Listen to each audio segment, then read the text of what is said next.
My husband wrongfully neglects our children. I'm leaving him. This is the last effing straw. Worked a long shift, came home and there was trash and food everywhere. My 8-year-old child runs up to me, covered in stains and baby formula, saying sis is crying real bad, she's hungry. I'm sorry, I tried to feed her. I rush in the nursery and sure enough my daughter's diaper is full. She's screaming and crying, face red. Literally still in her crib.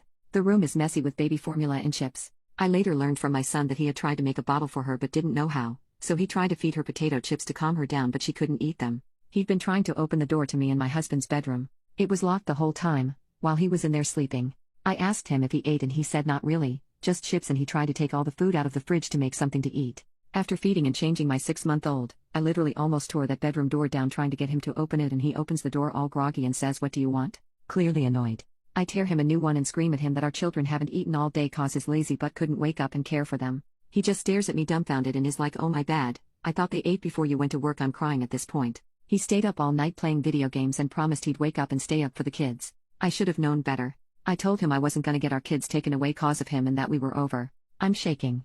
Literally have never been so mad in my life. And all he can say is sorry.